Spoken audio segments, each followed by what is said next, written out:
The magnetism which all original action exerts is explained when we inquire the reason of self-trust. Who is the trustee?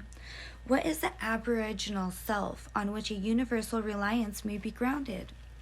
What is the nature and power of that science-baffling star without parallax, without calculable elements, which shoots a ray of beauty even into trivial and impure actions?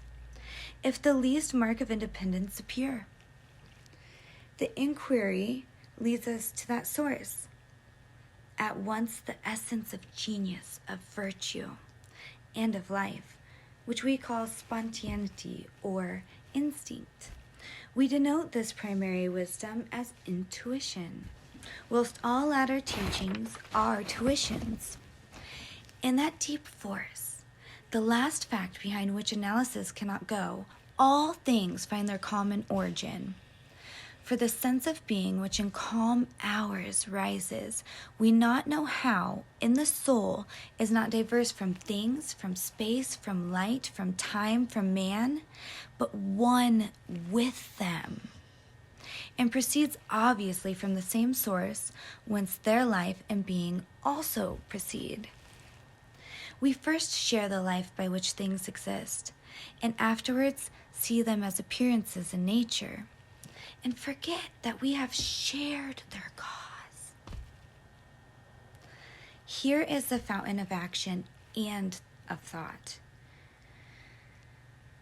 Here are the lungs of that inspiration which giveth man wisdom, and which cannot be denied without impiety and atheism. We lie in the lap of immense intelligence, which makes us receivers of its truth and organs of its activity. When we discern justice, when we discern truth, we do nothing of ourselves, but allow a passage to its beams. If we ask whence this comes, if we seek to pry into the soul of the causes, all philosophy is at fault. Its presence or its absence is all we can affirm.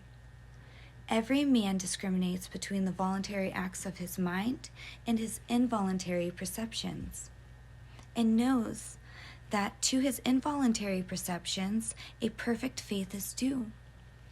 He may err in the expressions of them, but he knows that these things are so, like day and night.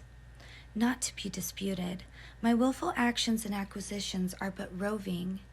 The idlest revere the faintest native emotion, command my curiosity and respect.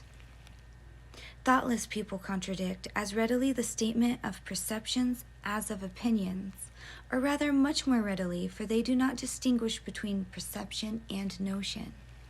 They fancy that I choose to see this or that thing. But perception is not whimsical, but fatal. If I see a trait, my children will see it after me, and in course of time, all mankind. Although it may chance that no one has seen it before me, for my perception of it is as much a fact as the sun. So if you made it this far, which would surprise me if anyone does, because this isn't like I don't really show this side of me, comment and let me know what you think and what you took out of this and your perception of it. Also, let me know if I started to read this naked, would you pay like a few bucks to see that? Because I would love to read Emerson all day. Like, he is, when people ask you like, who, if you could go back to the past and speak to anyone, who would it be? For me, it would be Ralph Waldo Emerson. His writings, his essays are just amazing. Like, he hits a spot.